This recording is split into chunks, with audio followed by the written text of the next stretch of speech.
Hare Rama, Hare Rama, Rama Rama, Hare Hare, Hare Krishna, Hare Krishna, Krishna Krishna, Hare Hare, Hare Rama, Hare Rama, Rama Rama, Hare Hare, Hare Krishna, Hare Krishna, Krishna Krishna, Hare Hare, Hare Rama, Hare Rama, Rama Rama, Hare Hare, Hare Krishna, Hare Krishna, Krishna Krishna, Hare Hare, Hare Rama, Hare Rama, Rama Rama, Hare Hare, Hare Krishna, Hare Krishna, Krishna Krishna, Hare Hare, Hare Rama, Hare Rama, Rama Rama, Hare Hare, Hare Krishna, Hare Krishna, Krishna Krishna, Hare Hare, Hare Rama, Hare Rama, Rama Rama, Hare Hare, Hare Krishna, Hare Krishna, Krishna Krishna, Hare Hare,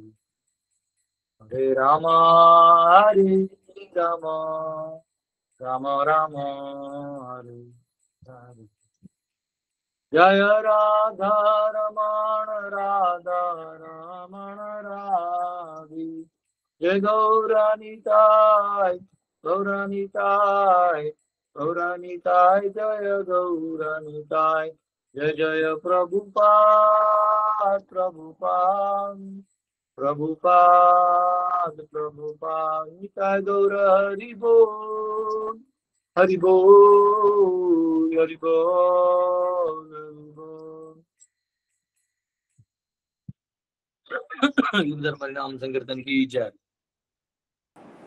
आज हमारे student चंद्र कृष्ण का birthday है, वो जिसने मेरे book का cover design किया था। चेन्नई में रहता है, कभी बैंगलोर में रहता है, बहुत अच्छा डिवोटी है। हरे कृष्ण। चंद्रा है हरि बोल, हाँ जी, हरि बोल, हरि बोल, उनके हरि बर्थडे हरि बोल, बोल, हरि बोल। चंद्रा हरि सुन बोल, हरि हरि बोल, हरि बोल, हरि बोल। अच्छा डिवोटी। हरि बोल, हरि बोल, हरि बोल। ओके, हम लोग आते हैं श्रीमद् भागवतम में, स्कंद तीसरा अध्याय, पहला श्लोक क्रमांक मेरे हिसाब से भी 9वां चलेगा या 9वां, चलो 9वां से चालू करते जहाँ भी है। तो यहाँ पे जो विदुर जी है, उनको धृतराष्ट्र के बेटे दुर्योधन ने बहुत अपशब्द बोले, और उन्होंने कुछ रिएक्शन भी नहीं दिया धृतराष्ट्र ने कि बेटा ऐसा नहीं बोलते बड़ों को, माफी मांगो, कुछ भी नहीं बोला। आ, आ, आ। ऐसा वाला हालत है। मतलब कभी कभी व्यक्ति को जिम्मेदार होना चाहिए, यानी उसको मालूम होना चाहिए कि मेरे इस स्टेटमेंट से समाज में क्या संदेश जाएगा। हाँ, तो इससे तनाव और बढ़ेगा, या मैं जो बोल रहा हूँ ये सच नहीं है। तो ऐसा एक क्लियरिटी खुद में होना चाहिए, लेकिन ये समाओ आजकल का जो जनरेशन है, इनको सिखा दिया गया कि आप किसी को कुछ भी बोल सकते हो।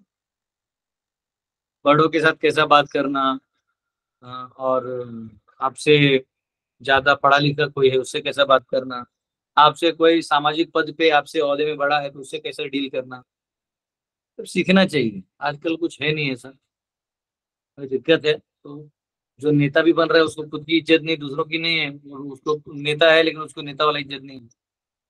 दिक्कत यही है, समाज में फिर कोई किसी का मालिक है नहीं तो सब पाप कर रहे हैं। तो यहाँ ये धृतराष्ट्र जो है वो आसक्ति के चक्कर में अपने बेटे को कुछ नहीं बोल पाए। और फिर विदुर जी निकले, मैत्री मुनि से संवाद करने लगे और वन की तरफ निकल गए। और फिर अभी जो वार्तालाप हो रहा है उसी की चर्चा है। आइए 9वां श्लोक लेते हैं। यदा च पार्थ प्रथितः सभायां जगद्गुरुर्यानि जगात् कृष्णः न तानि पुंसाम् अमृताय नानि राजो रुमेने क्षत पुण्यलेशः। Lord Krishna was sent by Arjuna into the assembly as a spiritual master of the whole world. And although his words were heard by some like Bhishma, a pure nectar, it was not so far for the others, who were completely bereft of the last farthing of past pious works. The king Dhritarashtra or Duryodhana did not take the words of Lord Krishna very seriously. Arjun ने श्री कृष्ण को जगत गुरु के रूप में धृतराष्ट्र की सभा में भेजा था, और यद्यपि उनके शब्द कुछ एक व्यक्तियों यथा भीष्म द्वारा शुद्ध अमृत के रूप में सुने गए थे, किंतु जो लोग पूर्व जन्म के पुण्य कर्मों के लेश मात्र से भी वंचित थे, उन्हें वैसे नहीं लगे। राजा धृतराष्ट्र था या दुर्योधन ने कृष्ण के शब्दों को गंभीरता पूर्वक नहीं लिया। तो यहाँ पे देखिए कितना हमने प्रेयर्स नहीं किए, हमने प्रार्थना नहीं किया ना। नहीं प्रभु जी। कोई बात नहीं, प्रार्थना कर लेते हैं। ओम नमो भगवते वासुदेवाय, ओम नमो भगवते वासुदेवाय, ओम नमो भगवते वासुदेवाय। नारायणं नमस्कृत्य नरं चैव नरोत्तमं देवीं सरस्वतीं व्यासं ततो जयमुदीरयेत्। नष्टप्रायेषु भद्रेषु नित्यं भागवत सेवया भगवती उत्तम श्लोके भक्तिर्भवति नैष्ठिकी। कृष्णाय वासुदेवाय देवकी नंदनाय च नंदगोपकुमाराय गोविंदाय नमो नमः। हरे कृष्णा कृष्णा कृष्णा हरे हरे, हरे राम राम राम हरे हरे। ओम अज्ञानतिमिरन्दस्य ज्ञानाञ्जनशलाकया चक्षुरुन्मिलितं येन तस्मै श्रीगुरुवे नमः। नमो विष्णुपदाय कृष्णप्रेष्ठाय भूतले श्रीमते भक्तिवेदांत स्वामिनिति नाम्ने नमस्ते सरस्वती देवी गौरवाणी प्रचारणे निर्विशेषशून्योदुपाश्यतिष्ठारणे। जय श्री कृष्ण चैतन्य प्रभु नित्यानंद श्री अद्वैत गदाधर शिवासदि गौर भक्तवृंद। हरे कृष्णा कृष्णा कृष्णा हरे हरे, हरे राम राम राम। यहाँ पे देखिए भगवान स्वयं तीनों लोकों के स्वामी राजाधिराज अनंत ब्रह्मांडों के निर्माता, पालन करता, संहार करता, सब वही है। आपने भक्तों के लिए, पांडवों के लिए वो इन दुर्योधन जैसे दुष्ट कपटी व्यक्ति के पास जाके वो मिडलमैन बनने को तैयार हो गए, यानी मैसेंजर, दूत बन गए। सोचिए, यहाँ जीव को भगवान का दूत बनना चाहिए, तो भक्ति की शक्ति देखिए कि भगवान भक्तों का दूत बन जाते हैं। दक्षिण भारत में एक आलवार है, नम्माड़वार। तो नम्माड़वार के शादी में भगवान स्वयं कंधा दिए थे, भगवान नारायण स्वयं कंधा दिए थे नम्माड़वार की शादी में।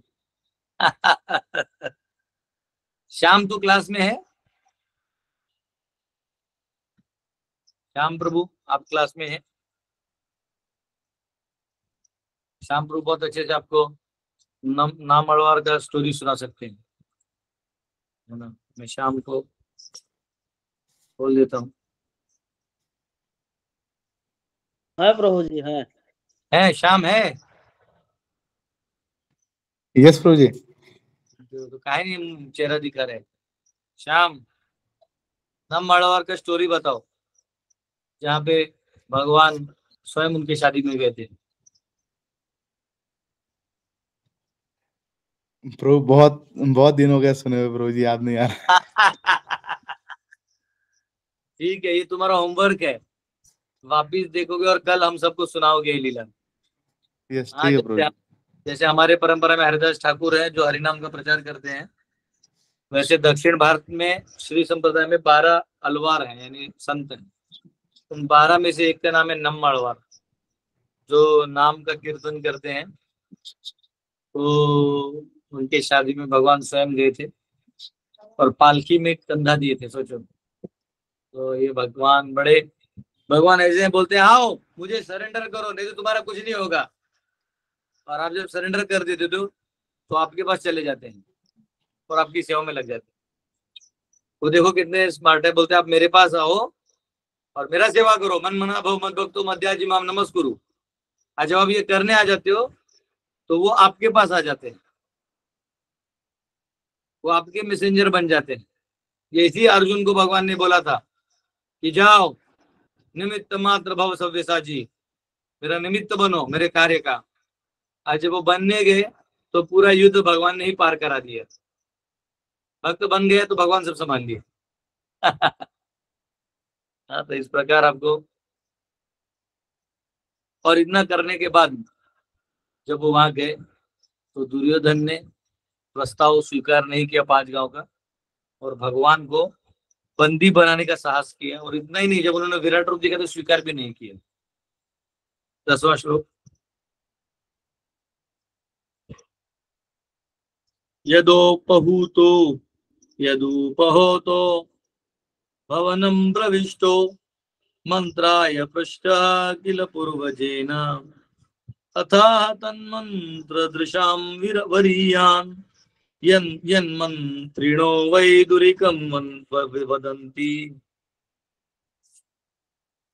When Vidur was invited by his elder brother Dhritarashtra for consultation, he entered the house and gave instructions which were exactly to the point.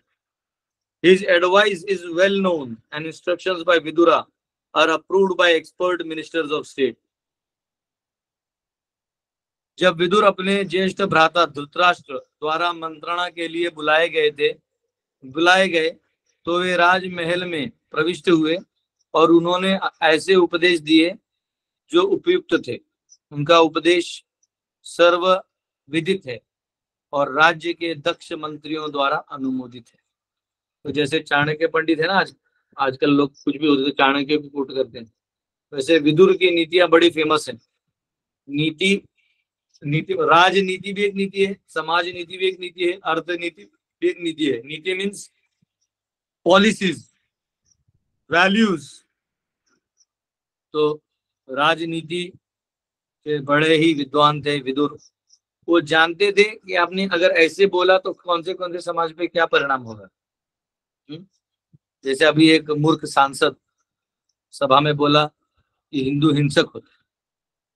हाँ बेटा, जो हिंसक होते हैं उनके बारे में तुम बोल नहीं पाते हो, क्योंकि तुम्हारा दादा उधर से ही आया है ना। तुम्हारा दादा जो है वो उसी हिंसक समाज का है। तो जो एक्चुअल हिंसक है उनको तुम हिंसक बोल नहीं पाते, और जो हिंसक नहीं है ये कहीं हिंसा ना कर दे, इस डर से तुम उनको हिंसक बोल रहे हो ताकि वो हिंसा करे तो तुम सच हो जाओ। तो ये जो मूर्खता है, इतनी अज्ञानता का, ये डर का प्रतीक है।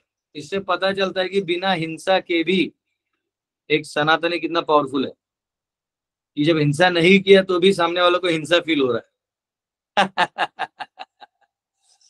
हाँ, पूरा भारत जोड़ो यात्रा किया तो कोई हिंसा नहीं हुआ आपके साथ, फिर आपने हिंसा बोल दिया। हाँ, तो झूठ बोल बोल के जो काम है, तो ये नीति जो है ना, यहाँ विदुर होते तो उसको बोलते बेटा ऐसा नहीं करते, ये गलत है। इससे आप समाज में एक गलत संदेश दे रहे हो। हाँ, आप मेंटली ये सोच रहे हो कि हिंदू वीक है। इनफैक्ट जितना उसको और ताड़ोगे उतना और स्ट्रांग होते जाएगा। और वो दिन दूर नहीं जो पिज्जा बेचना पड़ेगा तुम्हें, जहां से आए हो माँ के घर से, वहां से तुम्हें जाकर पिज्जा बेचना पड़ेगा।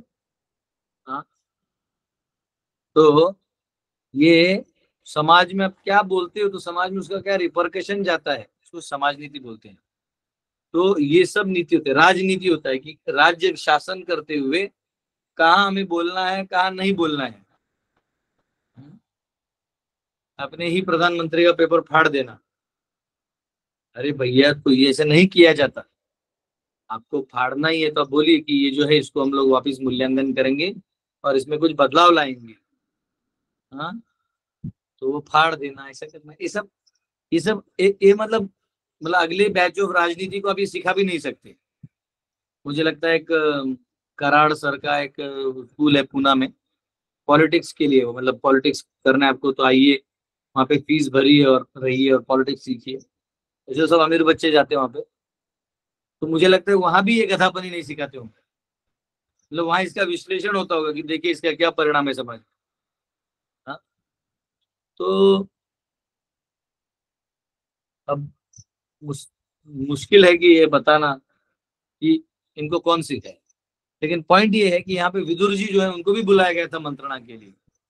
ठीक है, आप ये मत सोचो अरे प्रभु जी आजकल पॉलिटिक्स बोल रहे हैं। मैं आजकल पॉलिटिक्स नहीं बोल रहा हूँ, मैं जो परपोर्ट होता है उसके रिलेटेड जो हम रिलेटेड बोल सकते हैं बोलते हैं। जैसे जब कॉस्मोलॉजी आया तो हमने उसकी बातें की, जब अभी टाइम आएगा तो हम टाइम इफेक्ट के बारे में बात करेंगे। हर चीज का अपना टाइम होता है। तो अभी जो परपोर्ट्स हैं वो राज्यसभा यानी जो सभा है वहां का, हस्तिनापुर का, उधर की बात हो रही है। तो राजनीति समझना भी आपके लिए उतना ही जरूरी है, क्योंकि अगर आप ये नहीं समझेंगे तो आप अधर्म को धर्म समझ बैठेंगे और धर्म को अधर्म। इसीलिए राजनीति को भी समझना उतना ही जरूरी है। और आपको डर नहीं होना चाहिए, क्योंकि एक्चुअली आप राजा हैं। स्वतंत्रता तो जीव को है, आपको है। तो आप किसी के गुलाम नहीं है। यहाँ कोई पप्पू जाके बैठ जाए पार्लियामेंट में, वो आपका कोई नहीं है, कोई नहीं है, कोई नहीं। वो अपना बस नेता है, वो अपना नेतागिरी का बड़बड़ ओड़ करेगा, समाज में कोई बदलाव नहीं ला सकता। ये बोल देना कि हम 8,500 महीना देंगे, तो जो आपके स्टेट से वहां दे दीजिए, वहां तो आप दे नहीं रहे हो। तो फॉल्स प्रोमिस कर करके इतने सालों से उल्लू बनाए सबने, वो बीजेपी वालों ने भी बनाया, कांग्रेस वालों ने भी बनाया, और जो छोटे मोटे पार्टी से वही कर रहे हैं। उनको ये समझ में आ जाता है कि जनता को कुछ करने का जरूरत नहीं है, उनको थोड़ा पैसा दो, थोड़ा टैक्स लो, थोड़ा दो थोड़ा लो, वो लोग आपस में ही सेटल होके जी लेगा। न्याय दे सकते हो तो दे दो, नहीं तो टेंशन मत लो, उनका स्टाइल हो गया है। तो ये यहाँ पे विदुर जी देख रहे हैं कि दुर्योधन मनमानी कर रहा है, दुर्योधन कुछ भी बोले जा रहा है, जो उसको मन में आ रहा है वो कर रहा है, और थोड़ा सा भी उसका फादर उसको नहीं बोल रहा है कि बेटा ऐसा नहीं करते, ऐसा नहीं करते बेटा, ये गलत है। तो फादर का भी उसमें इन्वॉल्वमेंट एक तरह से, मौनम सम्मति लक्षणम। अगर कोई मौन हो जाए तो समझ जाओ कि वो सम्मति दे रहा है, वो एग्रीमेंट दे रहा है कि करो। तो इसको एक तरह से साइलेंट एग्रीमेंट कर दिया धृतराष्ट्र ने, करो करो। सबसे घिनौना काम, गिरीश जी म्यूट करिए, म्यूट। सबसे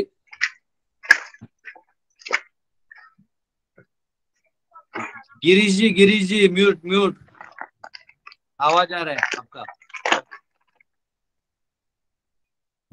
तो सबसे घिनौना काम धृतराष्ट्र ने ये किया कि जब उनकी बहू को विवस्त्र किया जा रहा था और मदद मांग रही थी, मदद की गुहार लगा रही थी, तो धृतराष्ट्र बोला हाँ मैं क्या कर सकता हूँ।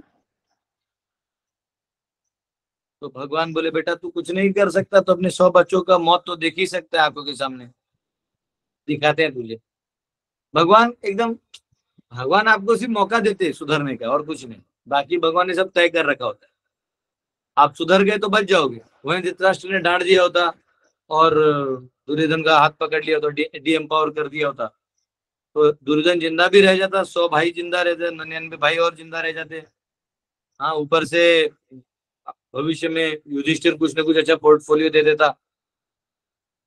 लेकिन गलत बाप। आपको स्टोरी मालूम है ना, एक माँ थी, उसका बेटा बचपन में जाके पेंसिल रबर ये सब चोरी करता था, तो माँ कुछ नहीं बोलती थी, अनदेखा कर देती थी। धीरे धीरे वो किसी का बड़ा हो गया तो बटुआ चुराने लगा, माँ जानती थी इसने चुरा के लाया है, कुछ नहीं बोलती थी। करते करते करते एक दिन आया जहाँ उसने कोई मर्डर कर दिया। मर्डर कर दिया तो वो मतलब जो जज है उसने सुनवाई किया कि आपको फांसी की सजा दी जाती है। तो बोले आपकी आखिरी इच्छा क्या है। तो बोलता है मैं अपने माँ को कुछ बोलना चाहता हूँ कान में। तो माँ को नजदीक लाया गया, इसने कान लिया, कान को दांत से जोर से दबा के खाड़ करके खींच दिया, कान फाड़ दिया। तो कान जब पूरा निकल गया तो माँ रोने लगी, चिल्लाने लगी। तो लोग बोले तूने क्या किया? बोले अगर तूने मुझे रबर चुराते वक्त रोक लिया होता ना, जब मैं लोगों के पेंसिल से रबर और पेन चुरा रहा था, क्योंकि छोटा बच्चा है ना, उसका मानसिकता ऐसे होता ही है, उसको दूसरों का लेना, खुद उसके पास पैसा होता नहीं और उसको पता ही नहीं है कहाँ से मिलेगा, और वो अच्छा है मुझे चाहिए, तो वो चोरी एकमात्र ही उपाय बचता है। तो बच्चा चोर नहीं होता है, परंतु कंडीशनली उसको तभी सुधारा जा सकता है, उसके मन में डाला जा सकता है कि बेटा जब तुम बड़े हो जाओगे, कमाओगे, तुम कंपनी खोल सकते हो पेंसिल की। हाँ, अब चाहिए तो मुझसे मांग लो। हमारे गुरुकुल में कभी कभी बच्चा इसे इधर उधर कर देता है तो उसको हम बुलाते हैं कि तुमने ये क्यों किए, तो बैकग्राउंड में जाते हैं तो उसको चीज खुद ही दे देते हैं, तो खुश हो जाते हैं। तो और जो एकदम आदत से मजबूर है उसको फिर वहां पर को समझ जाता है। तो पॉइंट है कि सही टाइम, इंग्लिश में कहावत है stitch on time saves nine, कि समय पे अगर आप सिलाई कर दो तो कुर्ता फटने से बच जाएगा। समझो यहाँ इतना फटा है और आपने सिया नहीं, तो धीरे धीरे यहाँ कुछ अटक जाएगा और जब ट्र करके फट जाएगा, पूरा कुर्ता वेस्ट। तो इसलिए आप अपनी गलतियों को समय पे सुधारोगे तो ही कुछ होगा, अगर आप नहीं सुधारोगे तो कुछ नहीं होगा। तो यहाँ पे जो गलतियां हैं स्पेशली दुर्योधन की, तो विदुर जी गाइडेंस के लिए उनको बुलाया गया, मंत्रणा करने के लिए बुलाया गया वहां पे। ठीक है, अब देखिए क्या होता है आगे 11वां। अजात शत्रु प्रतियच्छदायम तितीक्षतो दुर्विषहं तत्तवागः सहानुजो यत्र वृकोदराहि श्वसन् रुषा यत् यत्त्वमलं विभेषि। यू मस्ट नाउ, विदुर ने कहा, मतलब विदुर ने धृतराष्ट्र से कहा, और ये नरेशन में है इसलिए ऐसा बोला गया। You must now return the legitimate share to Yudhishthira who has no enemies and has been forbearing through untold sufferings due to your offenses. He is waiting with his younger brothers, among whom is the revengeful Bhima, breathing heavily like a snake. Surely you are afraid of him. तो कहा गया है, और हिंदी हिंदी हिंदी फारसा हिंदी लाना।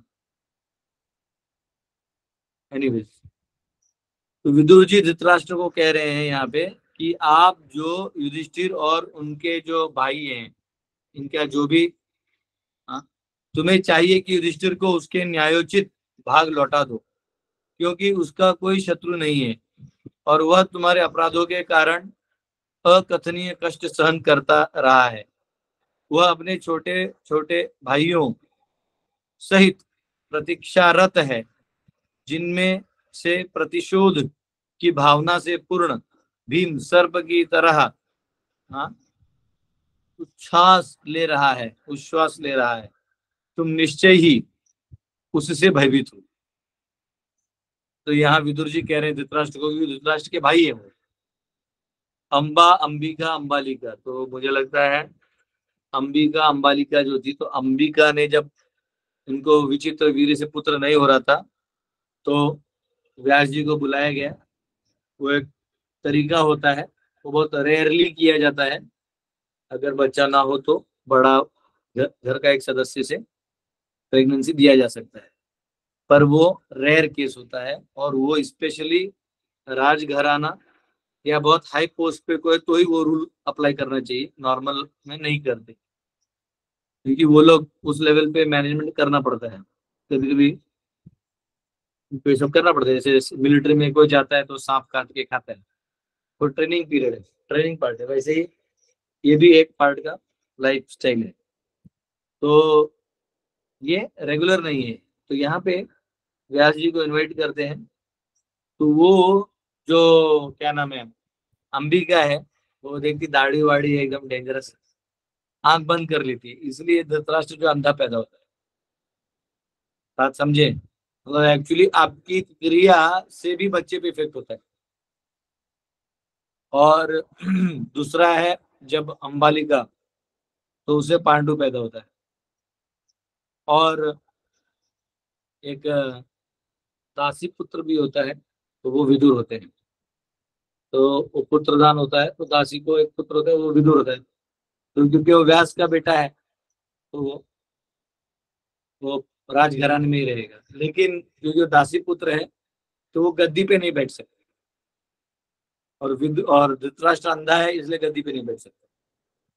और Pandu qualified था, लेकिन फिर पांडु चला गए, तो उनके बेटों को अधिकार नहीं दिया। तो विदुर ने केवल सिंपल भाषा में कहा कि इनका जो अधिकार है, बेचारे आपके चक्कर में इन्होंने जंगल काटा, वनवास किया, है ना, 12 साल अज्ञातवास, सॉरी 12 साल वनवास और 1 साल अज्ञातवास किया।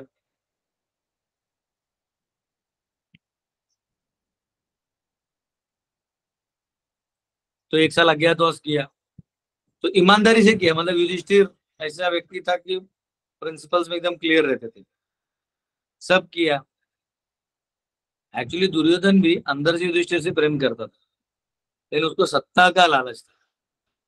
युधिष्ठिर को अजात शत्रु कहा गया यहाँ पे, उसका कोई शत्रु नहीं था। तो मेरा आप सबसे क्वेश्चन है, अगर इसका कोई शत्रु नहीं था, तो ये महाभारत कितना बड़ा युद्ध क्यों हुआ? वो तो सब शत्रु ही थे, इसको मारने के लिए तो आ रहे थे सब। बताइए फिर युधिष्ठिर को अजात शत्रु कहना कितना उचित है? बताइए। ये सुप्रभा माता। हरे कृष्णा, दंडवत प्रणाम प्रभु जी। प्रभु जी, युधिष्ठिर जो है वो फुल्ली क्वालिफाइड थे, तो लोग उनसे द्वेष करते थे, जलन करते थे। इस वजह से वे युधिष्ठिर को अपना शत्रु मानते थे, जबकि युधिष्ठिर अच्छी क्वालिटीज के थे। नहीं वो खराब हो गया वैसे नहीं। हरि बोल। हाँ माता जी, सॉरी मैं थोड़ा हाँ प्रभु जी, युधिष्ठिर जो है उनमें सारी गुड क्वालिटीज थी, और जो बाकी लोग थे, जो राजा थे या जो भी उनके प्रतिद्वंदी थे, वे उस क्वालिटीज को पजेस नहीं करते थे। इस वजह से वो लोग उनसे द्वेष करते थे और उनको अपना दुश्मन मानते थे, जबकि युधिष्ठिर जी सबको समदृष्टि से देखते थे। बराबर। तो युधिष्ठिर की दृष्टि से सब मित्र थे, उनके दृष्टि से सत्ता के चक्कर में युधिष्ठिर उनका कांटा था। वैसे युधिष्ठिर को बहुत अप्रिशिएट करते थे। तो यहाँ कहा गया कि विदुर कह रहे हैं, वो भीम तो बड़े बड़े सांस ले रहा है आपको मारने के लिए, और आप भी जानते, आप भी डरते हो उसको। अब ये बोल दिया उसने दुर्योधन के सामने और धृतराष्ट्र पे। 12 पार्थास्तु देवो भगवान मुकुंदो गृहीतवान् सक्षिति देव देवः आस्ते स्वपुर्या यदुदेव देवो विनिर्जिताशेष नृदेव देवः. Lord Krishna, the personality of Godhead, had accepted the sons of Pritha as his kinsmen. And all the kings of the world are with Lord Shri Krishna. He is present in his home with all his family members, the kings and princes of Yadu dynasty, who have conquered an unlimited number of rulers. And he is their Lord. तो कह रहे हैं कि देखिए, आप जाके उन पांडवों से चक्कर में लड़ाई कर रहे हैं, उनके स्वयं जो भगवान कृष्ण हैं वो उनके आगे पीछे रहते हैं। हाँ, पृथा के पुत्र, पृथा यानी कुंती, पृथा का बेटा पार्थ, तो पृथा के पुत्र, पृथा से इतना भगवान का स्नेह है, उनकी बुआ लगती है, ऊपर से वो भक्त है। इतना बड़ा अंडरस्टैंडिंग आपको होते हुए क्यों लड़ाई कर रहे हो आप? क्यों युद्ध को छेड़ रहे हो? इससे अच्छा है कि आप अपने बेटे को समझाओ, है ना। भगवान कृष्ण ने पृथा के पुत्रों को अपना परिजन मान लिया है, और संसार के सारे राजा श्री कृष्ण के साथ हैं। वे अपने घर में अपने समस्त पारिवारिक जनों, यदुकुल के राजाओं तथा राजकुमारों के साथ, जिन्होंने असंख्य शासकों को जीत लिया है, उपस्थित हैं, और वे उन सबों के स्वामी हैं। तो कह रहे हैं भगवान के साथ सभी राजा हैं, काहे तुम लड़ाई कर रहे हैं? मत करो। 13 सएष दोषः पुरुषादिदास्ते दृढ़ास्ते गृहान् प्रविष्टोऽयम् अपत्यन् मत्या पुष्णासि कृष्णाद् विमुखो गताश्रिश त्यजास्व अश्वैवं कुल कौशलाय. You are maintaining offense personified, Duryodhan, as your infallible son, but he is envious of Lord Krishna. And because you are maintaining a non-devotee of Krishna, you are devoid of all auspicious qualities. Relieve yourself of this ill fortune as soon as possible and do good to the whole family. तुम साक्षात अपराध रूप दुर्योधन. चलिए आप में से कोई पढ़िए. राकेश जी इसको पढ़िए तो स्क्रीन पे जो है.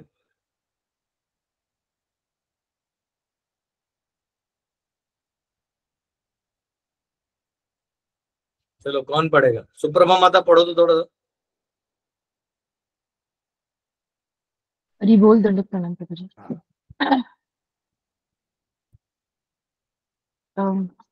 तुम साक्षात अपराध रूप दुर्योधन का पालन पोषण अपने अच्युत पुत्र के रूप में कर रहे हो,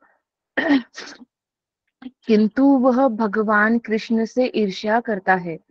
चूंकि तुम इस तरह से कृष्ण के अभक्त का पालन कर रहे हो, अतएव तुम समस्त शुभ गुणों से विहीन हो. तुम यथाशीघ्र इस दुर्भाग्य से छुटकारा पालो और सारे परिवार का कल्याण करो. हरे कृष्णा. हरि बोल. तो वो एक्चुअली उनको इंस्ट्रक्शन दे रहे हैं कि आपके हाथ में है कि आप ये संभालें, इसको समझाएं और पूरे परिवार को जोड़ के इकट्ठा रखें. मामकः पांडवाश्चैव. वहीं पे लड़ाई चालू हो गया. मेरे पुत्र और तेरे उनके पुत्र, पांडु के पुत्र. तो एक स्वार्थी आदमी अगर गलत गद्दी पे बैठ जाए, समझ लो नीचे लड़ाई ही लड़ाई है. इसलिए गद्दी पे सही आदमी बिठाना चाहिए जो समाज को जोड़े. ठीक है. तो यहाँ पे कहा गया है एक अच्छा बेटा जो है उसको यहाँ अपत्य कहा जाता है. हाँ, अपत्य यानी जो अपने पिता का नाम नीचे नहीं करने देता.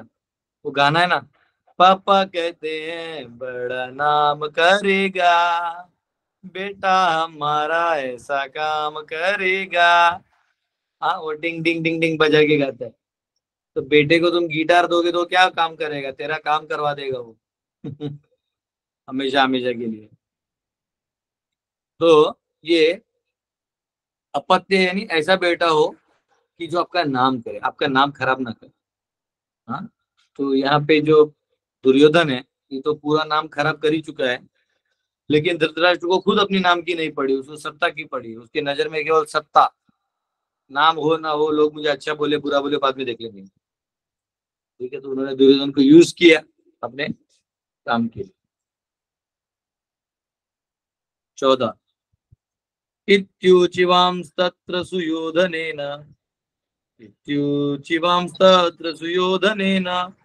प्रवृद्ध कोपस्फुरिताधरेण उत्स्कृतः असत्कृतः स्वहनीयशीलः सकर्णो जसौ बलेन. While speaking thus,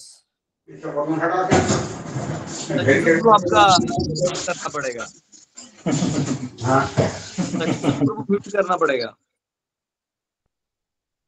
While speaking thus, Vidura, whose personal character was esteemed by respectable persons, was insulted by Duryodhana, who was swollen with anger and whose lips were trembling. Duryodhana was in company with Karna, his younger brothers, and his maternal uncle Shakuni. Yes, कोई पढ़ेगा आप में से? श्रीनाथ जी थोड़ा पढ़िएगा इसको हिंदी. प्रभु जी मेरे पास से ये बुक नहीं है, बुक मंदिर पर रह गया है और यहाँ पे मुझे दिखता नहीं. ठीक है ठीक है. हीना माता पढ़िएगा. हीना माता पढ़िए. प्रभु जी आसो. यस प्रभु जी. विदुर जिनके चरित्र का सभी सम्मानित व्यक्ति आदर करते थे, जब इस तरह बोल रहे थे तो दुर्योधन द्वारा उनको अपमानित किया गया. दुर्योधन क्रोध के मारे फूला हुआ था और उसके होठ फड़क रहे थे. दुर्योधन कर्ण अपने छोटे भाइयों तथा अपने मामा शकुनि के साथ था. आगे पढ़ना है प्रभु जी? नहीं नहीं नहीं, तो वहां पे ध्यान ओके, देखिए, थैंक यू जो प्रभु जी। अर्जुन है उसका हाथ मुंह सूख गया था, याद है गीता के पहले अध्याय में? क्यों? क्योंकि उसको लगा मैं सबको मार दूंगा, इसका निमित्त पाप मैं चढ़ाऊंगा। यहाँ दुर्योधन जो है वो गुस्सा हो गया है, क्यों? उसको डर है कि उसकी सत्ता चली जाएगी। तो सत्ता जाने के डर से दुर्योधन जो है एकदम गुस्से में है विदुर को, कि तू आके मेरा फादर को मुझे सुधारने के लिए कह रहा है, मुझे, मैं इतना महान हूं। यहाँ प्रभुपाद लिखते हैं, it is said that giving good counsel to a foolish person causes the fool to become angry. ऐसा कहते हैं कि किसी मूर्ख आदमी को उपदेश करोगे तो गुस्सा हो, इसलिए ऐसे आदमी को उपदेश देके कोई फायदा नहीं है। ठीक है, just as feeding milk to a snake only increases its venomous poison. जो सांप है उसको दूध पिलाने से उसका केवल जहर बढ़ेगा। और दुर्योधन में देखो, जो विदुर है बहुत संत प्रवृत्ति के थे, इनको देखो कितना है वो सांप ना, ये जो है दुर्योधन, वो उनको भी उल्टा बोल रहा है, कितना डिसिप्लिन है ये यहाँ पे कहा। तो अब देखेंगे कि कैसे दुर्योधन जो है वो अपमान करता है विदुर का, वो कल देखेंगे क्या क्या शब्द इस्तेमाल करता है। और ये आपके साथ भी आपके साथ भी होता है, ये विदुर के साथ नहीं, आपको भी कैसे कैसे लोग अपमानित शब्द बोलते हैं, उस समय आपको क्या करना चाहिए, ये हम विदुर से सीखेंगे कल। हरे कृष्ण। चंद्र कृष्ण प्रभु आप हैं क्या? चंद्रा चंद्रामिरण्मयीं लक्ष्मीं जातवेदो मावह साम जातवेदो साम आवह जातवेदो लक्ष्मी मापगामिनी। चलो, चंद्रा नहीं है। गिरीश जी क्वेश्चन है आपको?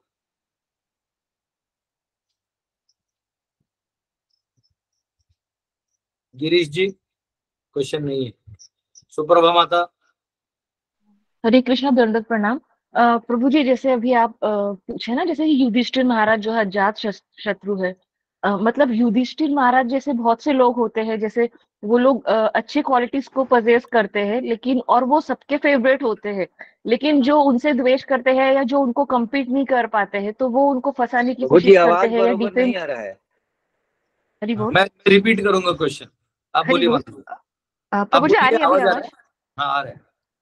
हाँ, हरि बोल। प्रभु जी, जैसे अभी आप बोले ना, जैसे युधिष्ठिर महाराज जो है वो अजात शत्रु है, मतलब उनके अंदर बहुत अच्छी क्वालिटीज थी, जिस वजह से वो सबके फेवरेट थे। मतलब जो लोग उनके अपोजिट थे तो वे उनसे हमेशा द्वेष करते थे। तो हम आज के समाज में और अभी भी हम देखते हैं कि जैसे जो बहुत अच्छे से अपना कार्य तो कर रहा है, लेकिन जो लोग उनको डिफेम करने की कोशिश करते हैं, तो षड्यंत्र करते हैं या कुछ उनको पब्लिकली या कुछ ऐसा क्या कहते हैं, वो कुछ भी चक्रव्यूह षड्यंत्र करके उनको फंसाने की कोशिश करते हैं हर बार। तो वो अगर, जैसे कि युधिष्ठिर महाराज के साथ भी हुआ था, तो वो हमेशा कभी प्रोटेस्ट नहीं करते थे। तो कुछ लोग अगर ऐसा, जैसे अभी भी होते होंगे कि जो प्रोटेस्ट नहीं करते, लेकिन प्रभु जी ये चीज अगर बार बार हो तो फिर प्रोटेस्ट करना चाहिए कि नहीं करना चाहिए? मतलब हमें अपने लिए लड़ना चाहिए कि नहीं? देखो, इसके दो भाग हैं। पहला है, ये दुनिया बना किसके लिए है? तो दुनिया का मकसद क्या है? जो सृष्टि भगवान ने रची थी, हमने दूसरे स्कंद में देखा, इसका क्या मकसद था? ब्रह्मा जी को बोला गया सृष्टि बनाओ, क्या मकसद से? बैक टू गॉड, हाँ, गॉड मतलब भगवान के पास जाने। हाँ, इस मकसद से कि सभी जीव मुझ में आश्रय ले सके, ऐसे सृष्टि का निर्माण करो। तो अच्छा है ना, जब कोई आपको गाली देता है, इतना अच्छा होने के बावजूद भी आपको पॉलिटिक्स करता है, तो क्या होने वाला है? आप और भगवान के निकट जाओगे, ये हम कल देखेंगे। आप और भगवान के, तो भगवान ने अपना काम कर दिया, ये दुनिया में ऐसा होना चाहिए वैसा होना चाहिए, तो क्या फायदा? उसका आउटकम क्या? आउटकम ये कि आप डिवोटी बन गए, तो अच्छा चीज है। ऐसा है। यस कल Prabhu ji, thank you so much. Vidur ji कैसा रिएक्ट करते कल देखेंगे। रेणु माता। हरे कृष्णा प्रभु जी, आवाज आ रही है? एकदम आ रही है, एकदम। प्रणाम प्रभु जी। प्रभु जी, भगवत गीता में मतलब कुरुक्षेत्र में भगवान जब अर्जुन को ज्ञान दे रहे थे। हेलो, मुझे आवाज आ रहा है, बोलिए। जी प्रभु जी, जब ज्ञान दे रहे थे तब ये जो ज्ञान है भगवत गीता का, तो हनुमान जी ने, धृतराष्ट्र, संजय, अर्जुन और कृष्ण जी ने ही सुना था ना।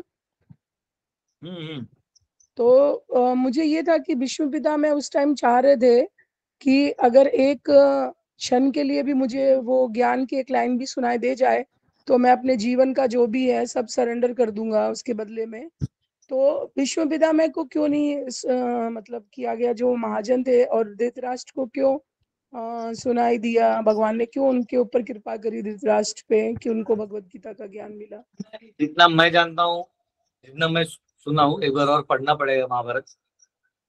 भीष्म ने सुना था क्योंकि दुर्योधन बार बार आके पोक कर रहा था, तो बोले अरे वो देख वहां क्या चल रहा है, वो सुन। लेकिन दुर्योधन अपने आप में बिजी था, हमको अभी लड़ाई करना शायद भीष्म ने सुना था, पर मैं चेक करके बताऊंगा। जी प्रभु, हरे कृष्ण।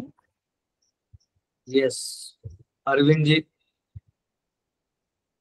हरे कृष्ण प्रभु जी, मेरा प्रश्न है कि पंचकोश जो है वो किन किन तत्वों से बना होता है? आपका आवाज जो है ना वो रेडियो मिर्ची की तरह आ रहा है। हाँ, पीछे को घर आ रहा है और फिर आपका आवाज उसमें मिक्स हो रहा है। अब आवाज आ रहा है? हाँ, आप बोलिए। प्रभु जी, मेरा प्रश्न है कि पंचकोश किन किन तत्वों से बना होता है? जैसे मनोमय कोश मन से ही केवल बना होता है कि उसमें बुद्धि का भी होता है? बुद्धि अहंकार से मनोमय कोश होता है। प्राणमय कोश आकाश वायु से बना होता है और थोड़ा जल भी होता है। और जो अन्नमय कोश है वो पृथ्वी, अग्नि और जल से बना होता है। ठीक है प्रभु, हरे कृष्ण। यस, ब्रजलीला माता। हरे कृष्ण प्रभु जी, प्रणाम। प्रभु जी, यहाँ पे 13 वर्ष में जो कहा गया है कि विदुर जी बोल रहे हैं कि दुर्योधन भगवान कृष्ण की विदेशी है, तो ऐसे भाव रखने वाले व्यक्ति को परित्याग करने के लिए कहा गया है। तो अभी तो कलयुग चल रहा है और हम जानते हैं कि ऐसा तो हर एक घर में मिल ही जाता है, ऐसे कोई लोग जो भगवान के प्रति विद्वेष भाव रखते हैं। तो उसके साथ हमें कैसे डील करना चाहिए, और या फिर उसको मतलब कि अगर हम कोशिश कर रहे हैं कि कृष्ण भक्ति में उनको जुड़े, लेकिन फिर भी अगर उसमें कोई चेंजेस ना आए तो उसके साथ कैसे हमें डील करना चाहिए? देखिए, आप किसी को स्पिरिचुअल डिवोटी बनाना चाहते हैं, आध्यात्मिक रूप से उसको प्रगति करवाना चाहते हैं, लेकिन वो इंटरेस्टेड नहीं है, तो फिर उसको आप मतलब धार्मिक रूप दीजिए। यानी कि अरे अगर ये दिवाली का पूजा करोगे तो संपन्नता आएगी, थोड़ा सा लालच दीजिए। तो हाँ, फिर धर्म में लगाइए। अगर धर्म में भी नहीं लग रहा है तो उसको नीति में लगाइए कि मॉरल वैल्यूज में कैसे अच्छे से हम लोग सब रह सकते हैं। उसमें भी नहीं है तो उसको बोलो कम से कम एथिकल वे से कमाए और लोगों में दान करे। और वो भी नहीं है तो आपके पास वो आएगा ही नहीं, उसको ऐसी पब्लिक मार देगी पीछे ही, क्योंकि वो समाज में रहने के लायक ही नहीं बचेगा। तो आप देखिए कौन से स्तर पे, वहां देखिए छोड़ दीजिए। आसक्ति नहीं रखिए कि मैं इसको आज डिवोटी बना के ही रहूंगी, छोड़ दीजिए, उसको दे दीजिए, निकल जाएगी। क्योंकि क्या होने वाला है, आप उसको वो ये देखेगा कि अरे ये प्रभु जी या माता जी मुझसे अच्छा बात की, तभी मुझे समझाया कुछ तो अच्छा चला गया। लेकिन जब वो अपने आप कष्ट में गिरेगा, वो भाग के पहले आपके पास आएगा। क्यों? तो वो आदमी था जो मेरे से अच्छे से बात किया था। तो बिना लड़ाई झगड़ा के उसको समझा देना है और फिर हट जाए। ठीक है प्रभु जी, हरे कृष्ण। ओके, बाकी लोग किसी ने हाथ नहीं उठाया तो कल मिलेंगे हम लोग, और कल हम लोग देखेंगे कैसे विदुर जी ने रिएक्ट किया, ये कल देखेंगे। ठीक है, कल हरे प्रभु जी जगन्नाथ जी की रथ यात्रा है ना? हाँ, कल रथ यात्रा है। नहीं, उसका कोई लेना देना नहीं, अपना सुबह क्लास हो जाएगा। रथ यात्रा तो लोग 10, आप लोग अगर कहीं सेवा भी कर रहे तो कान में ईयरफोन डाल के अपना मतलब वीडियो ऑफ करके और म्यूट ये करके। प्रभु जी, ये 1 महीने तक चलती है रथ यात्रा? नहीं प्रभु जी, 7 दिन सीधा रथ जाता है, 7 या 8 या 10 दिन बाद, कितने दिन बाद? नहीं, पुरी में तो शायद 1 महीना चलता है प्रभु जी। नहीं प्रभु जी, पूरी में 1 महीना नहीं, 6 महीना चलता है। क्योंकि 3 महीना पहले से लकड़ी आना, उसमें लकड़ी आना, फिर उसका वो बनना, ये सब रहता है।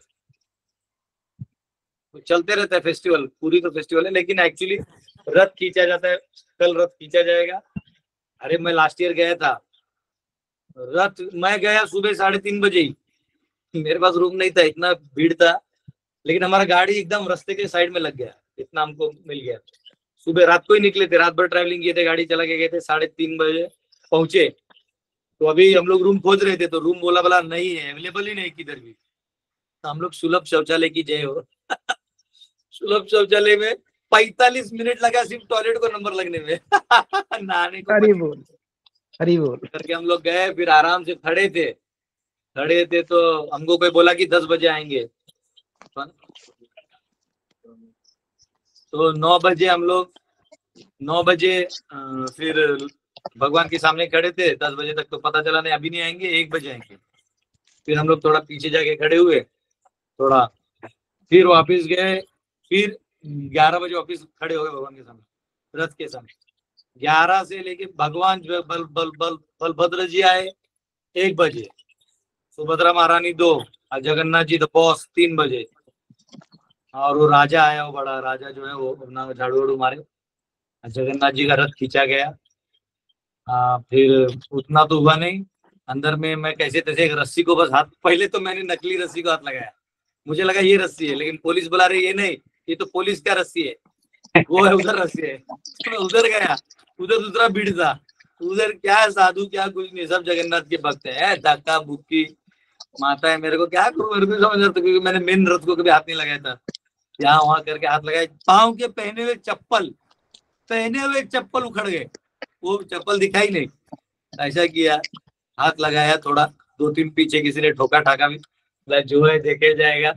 बाहर निकला, फिर बाहर जाके लोग प्रसाद वसाद लेकिन बांटते हैं, बहुत अच्छा लगता है। प्रसाद बांटा उन्होंने, जो भी था तो खाया, खिचड़ी विचड़ी। फिर वो पानी मार रहे थे पूरा, मुझे तो उसी दिन घमोरी हो गया, इतना धूप था, इतना पानी मार रहे थे, उमस। फिर उसके बाद गया फिर गए हम लोग, कपड़ा पूरा गीला हो गया था, तो 1 दिन पहले का कपड़ा था, वो मेरे ध्यान में ही नहीं था कि कपड़ा गीला हो जाएगा, मुझे लगा होगा, तो 2 ही कपड़े थे। फिर हमारे पास समुद्र में नहाने के लिए हमने बरमुडा टी शर्ट लिया था, तो बरमुडा टी शर्ट पहन के बिना चप्पल का बोलेरो में हम 6-7 लोग, गुंडा टाइप लोग नहीं होते वैसे लौट रहे थे हरी बोल। लौटे, अच्छा लगा।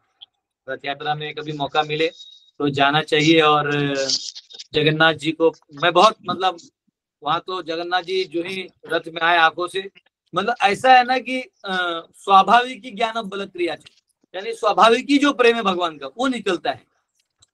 मतलब मुझे आज भी याद है, जब मैं बहुत पहले नया नया भक्ति में आया था, तो 2001, 2 या 3 में, मेरे को एग्जैक्ट ईयर मालूम नहीं, जुहू का 25 साल हो गया था, उसमें रथ यात्रा था। तो मुझे, हम लोग पूना से गए थे, मुझे कुछ मालूम नहीं, सिर्फ जगन्नाथ जी का रथ देखा मैंने दूर से, और मैं सिर्फ दंडोत मारा, उस दंडोत मारने में मेरी आंखों से आंसू आ रहा था, मुझे खुद नहीं पता चल रहा था मैं क्यों रो रहा हूँ। बहुत ऐसा भाव विभोर हो गया, जगन्नाथ जी का रथ खींच रहा हूँ, नाच रहा हूँ, मुझे खुद पता नहीं सब क्या हो रहा है। मतलब मैं इंजीनियरिंग करने आया था, मतलब मैथ्स का एक कीड़ा था, सब था, और मतलब मैं कोई डिसेंट आदमी भी नहीं था, गाली वाली देना और स्लैंग लैंग्वेज यूज करना, ये सब मतलब कंडीशनली था ये सब। लेकिन वहां देखा तो मैं रो रहा हूँ, मैं खुद नहीं समझ रहा था, और बहुत भावुक हो गया मैं, बहुत। मतलब मेरे को वहां बोलते कि ये सेवा कर दो, जो सेवा बोलोगे सब करूंगा। वो भगवान वो कृपा कर दिए, पता नहीं जो भी किए भगवान किए। तो वही, वो यहाँ भी गए, जगन्नाथ जी जो है बैठे, एक तो ऊपर से पसीना आ रहा है, आंख से पानी, पता भी नहीं, ऊपर से ये बाहर से पानी मार रहे वो पता भी नहीं चल रहा था कि हम लोग रो रहे हैं जगन्नाथ जी को देख के। जगन्नाथ जगन्नाथ, वो ओडिया लोगों का लव जगन्नाथ जी के लिए यूनिक है, यूनिक। अभी भी वो अगर फेसबुक में आते हैं और वो गाना सुन लेते हैं ना, तो ऐसे ही भावुक हो जाते हैं। कौन सा, किसी को आता है क्या वो, क्या ऐसा आता है, नीला चलो, ऐसा कुछ तो वो है, वो मतलब मुझे इतना आता नहीं, लेकिन है आप में से कोई ओडिया है, थोड़ा गा सकता है गूगल में खोल के, जगन्नाथ जी का जो एक वहां लोकल गाते हैं, पता नहीं आप में है कोई तो गा सकता है। एनीवेज, जगन्नाथ जी का 7 दिन चलता है, उल्टा रथ होता है। आज कल गुंडीचा मार्जन था, आज गुंडीचा मार्जन है। आज सोना आज जो है पूरा गुंडीचा, जहाँ मौसी बाड़ी में भगवान जाके रुकते हैं, वहां पूरा साफ किया जाता है। चैतन्य महाप्रभु जाके पूरा गुंडीचा को मार्जन करते थे और सभी एक एक गंदगी निकालते थे, क्योंकि भगवान जगन्नाथ जी आने वाले हैं। तो वैसे हमारा हृदय जो है यहाँ जगन्नाथ जी को बिठाना है, तो हृदय साफ कर रहे हैं आज के दिन और भगवान को स्थापित करने। अरे बोल। यस प्रभु जी। हाँ प्रभु जी, मेरे मिसेज अभी वहाँ जगन्नाथ रथ यात्रा में है, कल पॉसिबल होगा तो मैं वो दर्शन कराऊंगा वहाँ। लाइव, यस, हरि बोल, हरि बोल हरि अरे बोल अरे वेरी गुड। हरि बोल। प्रभु जी दिल्ली में भी है, लाइव करवाइए। प्रभु जी, we are having it on next Friday, Saturday, Sunday in Toronto. Hari बोल। तो हम टोरंटो का भी लाइव देखेंगे। Done, because मेरा सेवा, मुझे सेवा आया है उधर करने के लिए। They have enrolled me for the सेवा for Friday and Saturday. Have they advanced your seva from kubi cutting to some other level? No. One day is kitchen seva and one day is kitchen cooking seva. मतलब कि next day I have live demo for Hindu Sattvic food. Yeah, मतलब we have a live demo and there will be like lakhs of people who will be visiting. So Hindu demo of Sattvic food का है उधर counter, where I मेरा सेवा दिया है उन्होंने। Let's see how it goes about. आपको बताता हूँ, माता जी के हाथ का अगर आपने मसाला राइस खाया, मतलब जनरली मुझे मसाला राइस बहुत पसंद है, तो लेकिन वो सबसे बनता नहीं, उसका एक सब्जी और इसके लेकिन वो लोग ने हमको ढूंढ लिया ये साल, हमको ढूंढा, हमको मैसेज आया कि आर यू इन टोरंटो, तो हमने कहा यस, तो बोले कि आर यू अवेलेबल। पर वो लोग का सैटरडे संडे में होता है, it is not on the auspicious day, वो लोग अपना वीकेंड पे कर लेते हैं। नहीं, क्या हुआ एक्चुअली, पहले इस्कॉन में कोई भी दिन में रथ यात्रा कर लेते थे, ठीक है, लेकिन फिर वो जगन्नाथपुरी के जो अथॉरिटीज है, इन्होंने केस कर दिया इस्कॉन पे कि ये लोग जब चाहे तब रथ यात्रा ले जाते, तो ऐसा नहीं होता, जगन्नाथ जी का टाइम होता है, ये होता है। तो बाद में उन्होंने 14 दिन दिया, सुप्रीम कोर्ट ने बोला कि रथ यात्रा के दिन से लेके 14 दिन इसके अंदर आप रथ यात्रा कर सकते हैं, अदरवाइज वो इलीगल है। तो जनरली ये लॉ तो इंडिया के अंदर ही चलेगा, बाहर नहीं चलेगा, लेकिन क्योंकि भगवान का लॉ है तो इस्कॉन बाहर भी फॉलो करता है उसको। तो 14 दिन के अंदर वो करेंगे। तो इस्कॉन में क्या है कि जनरली वो क्योंकि सिटी में प्रीचिंग करते हैं डिवोटीज, तो सिटी में नॉर्मल डे को होता नहीं, क्योंकि नॉर्मल डे में लोगों को जॉब होता है, आ नहीं पाते, है ना। तो वो लोग क्या करते हैं, सैटरडे संडे जो lakhs of people are there, lakhs of people, lakhs. मैं पिछले साल भी गई थी, उससे पिछले साल भी, गॉड, खड़ा रहने को जगह नहीं, इतना लाखों लोग है। और लाइव डांसिंग के लाइव कीर्तन is for 4, 5, 7 hours continuous. Superb, it is amazing. So I will be very proud कि I am getting this year also the opportunity of attending. देखो जगन्नाथ जी खुद आपको ढूंढ के बुला रहे हैं जी, बोले चलो मेरे लिए आइटम बनाओ, मेरे भक्तों के लिए आइटम बनाओ। मेरा बहुत ये है कि I am very proud about it कि मुझे चुना गया and I am very happy for it. तो चलो देखते हैं, ये टाइम गोभी देते हैं कि मिर्ची दे रहे कि धनिया दे रहे काटने के लिए। एक लाल मिर्ची का तड़का मार के दाल फ्राई बनाओ। हरे कृष्णा, कोई नहीं खाएगा यहाँ पे। एक हाहाकार हो जाएगा, पूरा 1 लाख लोग हाहाकार कर देगा। देखते प्रभु जी कैसे, वो लोग का मेनू होता है, सेटेड मेनू, उसमें से जो काम वहां पे स्पॉन्टेनियसली जो देते हैं वो करेंगे। तो आइए, आपके प्लेजर के लिए और भक्तों के प्लेजर के लिए और भगवान जगन्नाथ जी के प्लेजर के लिए श्रीपाद शंकराचार्य ने जो जगन्नाथ अष्टकम लिखा है उसको मैं सिर्फ गाता हूँ, करताल वरताल तो नहीं बजा पाऊंगा। आप लोग स्क्रीन में कोई खोल सकता है तो बहुत अच्छा लगेगा। कदाचित् कालिंदी तट विपिन संगीत तरलो मुदा भीरी नारी वदन कमला स्वाद मधुपा रमा शंभु ब्रह्मा मरपति गणेशार्चित पदो जगन्नाथ स्वामी नयन पथगामी भवतु मे भजे सव्य वेणुं शिरसि शिखि पिच्छं कटितटे दुकूलं नेत्रान्ते सहचर कटाक्षं विदधते सदा श्रीमद्वृन्दावन वसति लीला परिचयो जगन्नाथ स्वामी नयन पथगामी भवतु मे महाम्बोधिस्तीरे कनकरुचिरे नीलशिखरे वसन् प्रसादान्तः सहज बलभद्रेण बलिना सुभद्रा मध्यस्थ सकल सुर सेवा वसरदो जगन्नाथ स्वामी नयन पथगामी भवतु मे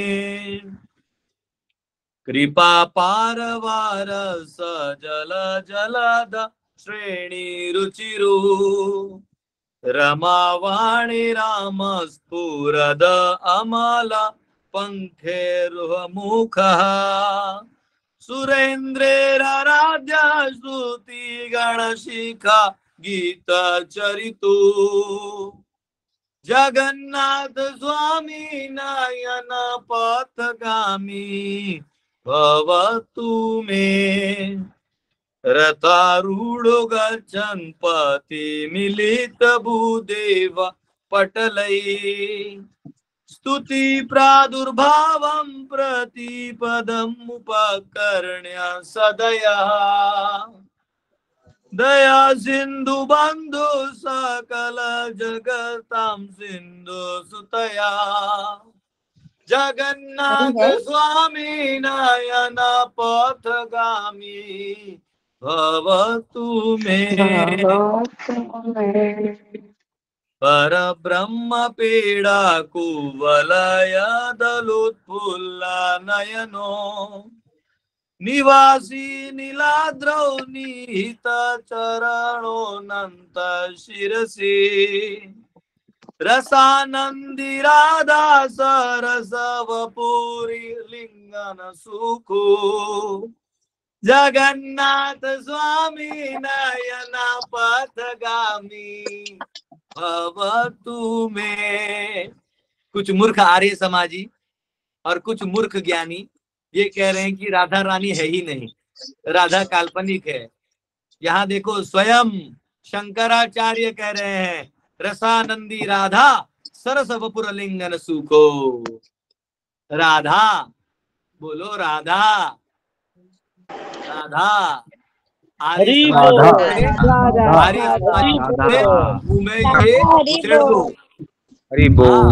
तो बोलो। देखो तुम्हारा बाप शंकराचार्य यहाँ लिख के गए हैं, अनाड़ियों मूर्खों शर्ट पैंट पहनते हो न वस्त्र जानते हो, आर्य क्या वस्त्र पहनते हो जानते नहीं हो। हाँ, गाली दे दे के अपने को फेमस कर दिए हो। और तुम अनाड़ी दो कौड़ी के भिखमंगे, तुम ये सोचते हो कि राधा रानी को हम गायब कर देंगे। अरे तुम्हारे जैसे सैकड़ों गायब हो गए राधा रानी के ग्लांस मात्र से। सृष्टि को महात्मानुस तुमाम पार्थम, भगवान बोलते मुक्त होना है तो उनका शरण जाना पड़ेगा, और ये गधे उन्हीं को गायब करने में लगे हैं। रसानंदो राधा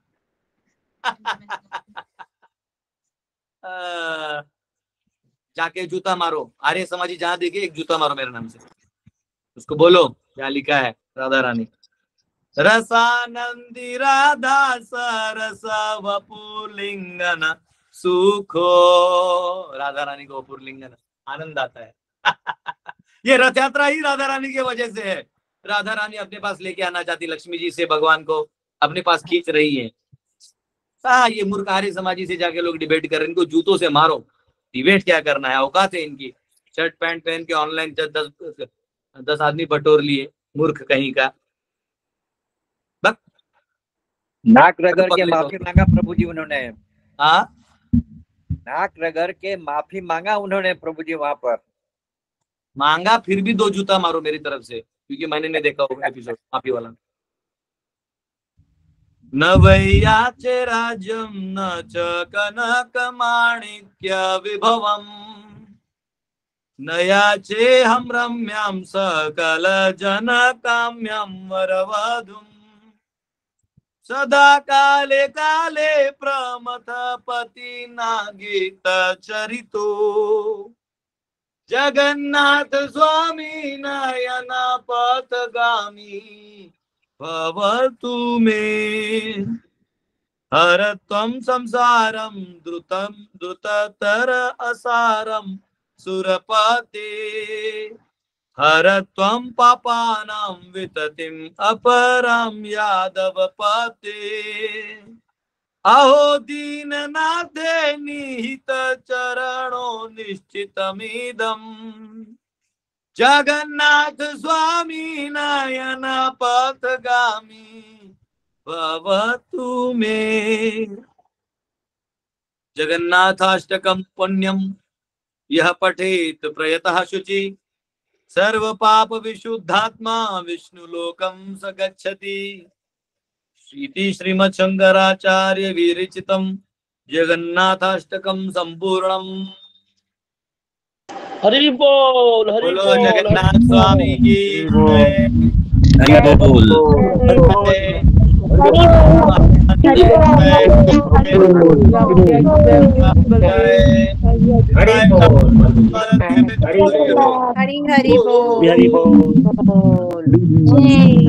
हरे कृष्णा प्रभु जी। हरि बोल हरे कृष्णा प्रभु जी, मेरा एक प्रश्न है। पूछिए। हाँ जी प्रभु जी, अभी वो जो माता जी टोरंटो से बोल रहे थे कि वहां पर रथ यात्रा है, तो क्या वो ये बता सकते हैं कि जो मेन इवेंट है रथ यात्रा की वो किस दिन है? क्योंकि मेरा बेटा वहां पर है टोरंटो में, तो मैं उसे बता दूंगी तो वो अटेंड कर लेगा। वो एक बार जा चुका है इस्कॉन के टेम्पल में वहां पे ना। ओके माता जी डेट Prabhuji, कब है? tell Mataji to give Mataji my number. I will send her the details of the Rajesh Prabhuji over there, and he can arrange for the visit or whatever. Or I will be able to contact that person. I can also take him to the temple. माता जी जो भी आप सोनम माता जी, आपका मेरा number है आपके पास? प्रभु जी मैं ग्रुप में से ले लूंगी। हाँ तो मेरे नंबर पे मैसेज करिए, मैं विद्या माता जी का नंबर आपको दे दूंगा, फिर आप दोनों माताएं अनादिकाल तक बात कर सकती हैं। थैंक यू प्रभु जी। विद्या माता जी का हरि बोल। हरे कृष्णा प्रभु जी, विद्या माता जी ग्रुप में है तो उनका नंबर भी होगा अगर उसमें। ग्रुप नहीं है माता जी तो ले लो, संस्कृत का जो अपना ग्रुप बना है उसमें तो है। अगर नॉर्मल में बाकी तो मैं ब्रॉडकास्ट यूज करता हूँ, नहीं होगा तो मुझसे ले लेना, आप मुझे मैसेज करना। ठीक है प्रभु जी, मैं आपको मैसेज कर देती हूँ। हरे कृष्णा प्रभु जी। आशा हरे माता कृष्ण।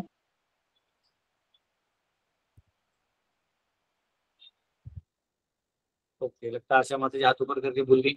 एक बंदा है, कोई लगता है नया है, रैंडम गाय, उसने बोला है कि क्वेश्चन पूछना, लेकिन उसको ये नहीं पता है कि हाथ ऊपर करना है, पर वो शायद नए हैं। तो प्रभु आप कहीं भी हैं तो पूछ सकते हैं, आपका क्वेश्चन है तो। आपका वो नाम आता है तो रैंडम गाय करके पूछा रहा है।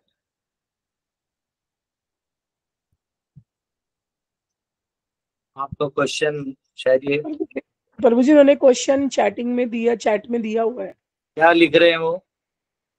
अर्थशास्त्र और राजनीति के बारे में कह रहे हैं कि आपका अच्छा था 2020 में, तो आप दीजिए लेक्चर, वो देखिए आप चैटिंग में दिया हुआ है। अगर मैं राजनीति के ऊपर बोलना चालू कर दूंगा ना तो जाने दो, इतना जो बोला है वो भी हेवी है, छोड़ दो। अपना भागवतम पढ़ो और पांडव सेना बनाऊंगा मैं। हर घर में, हर घर, हर व्यक्ति को आर्थिक रूप से, सामाजिक रूप से, हौसले के रूप से, प्रोटेक्शन के रूप से पूरा किया जाएगा। आज जो कीड़ा मकोड़ा की तरह जो गड़बड़ कर रहे हैं उनको ठोक देंगे। कल भी एक बच्ची, एक लड़की आई थी, बेचारी, उसका भाई है, दोनों अनाथ थे। बोले मेरे भाई को आप रख लीजिए। तो बच्ची को टेलरिंग आते, तो उसको बोला मैंने सिलाई मशीन ले लो, और जो भी इधर का कपड़ा सिलना है हम तुमको भी थोड़ा दे देंगे, उसमें इनकम भी हो जाएगा, तुम्हारा भाई यहाँ पढ़ भी लेगा, आगे जाके कुछ अच्छा काम कर लेगा, है ना।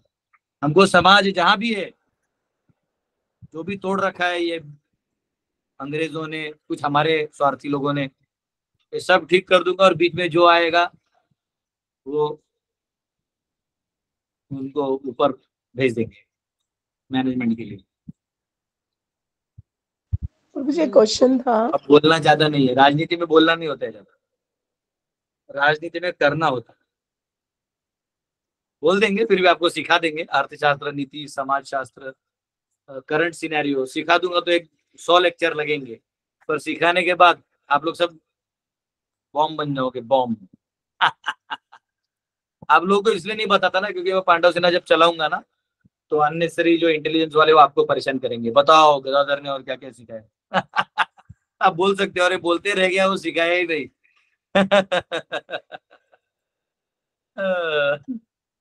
यस, और किसको कुछ क्वेश्चन?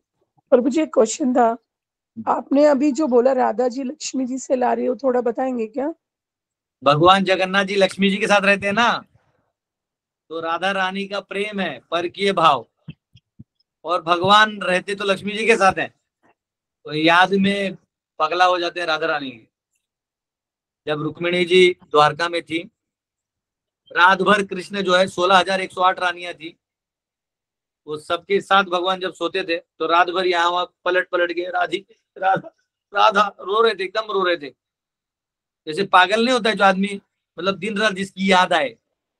हाँ, कहना ही क्या ये नैन एक अनजान से जो मिले, चलने लगे मोहब्बत के जैसे ये सिलसिले, हम उनसे वो हमसे कभी ना मिले, कैसे मिले दिल न जान। वो ऐसा है वो दोनों का, कभी दूरी में रहते तो और प्रेम मल्टीप्लाई होके बढ़ रहा है।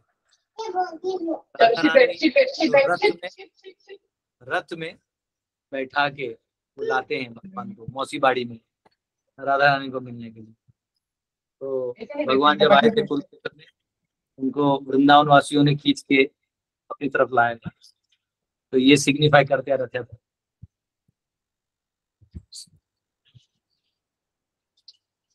ओके प्रभु जी, बहुत स्वीट था। ये भक्ति बहुत स्वीट है, बस इसमें बने रहना है, क्योंकि माया देवी यहाँ से पत्थर मार रही है, वहां से गोले फेंक रही है। माया देवी को अरे भाई छोड़ दे, मेरे को छोड़ दे, एक जन्म बस भक्ति करने दे, बस पार मेरी नैया पार करा दे माता। यस, चलो ठीक है, सबके क्वेश्चन हो गए। आप सबको रथ यात्रा की शुभकामनाएं। आप जहाँ जहाँ जीजे सेंटर में हैं, उस सेंटर में बड़े उत्साह से जाइए, सेवा करिए, रथ खींचिए। आप रथ खींच रहे, कोई धक्का भी मारते तो उस पर गुस्सा नहीं करिए। आप ये सोचिए कि अनेक जन्मों तक मैं कुत्ता बिल्ली तो बना रहा, अब ये रस्सी को पकड़ने का मौका मिला है तो मैं पकड़ूंगा, चाहे 10 लोग धक्का मारे, गाली दे, चाहे लोग मुझे अच्छा बोले बुरा बोले, चाहे लोग मुझे कुछ भी कहें, लेकिन मैं भगवान का सेवा नहीं छोड़ूंगा। आश्लिष्य वा पादरताम विनष्टुमाम आदर्शनान मर्महताम करोतु वा यथा तथा वा विदधातु लंपटो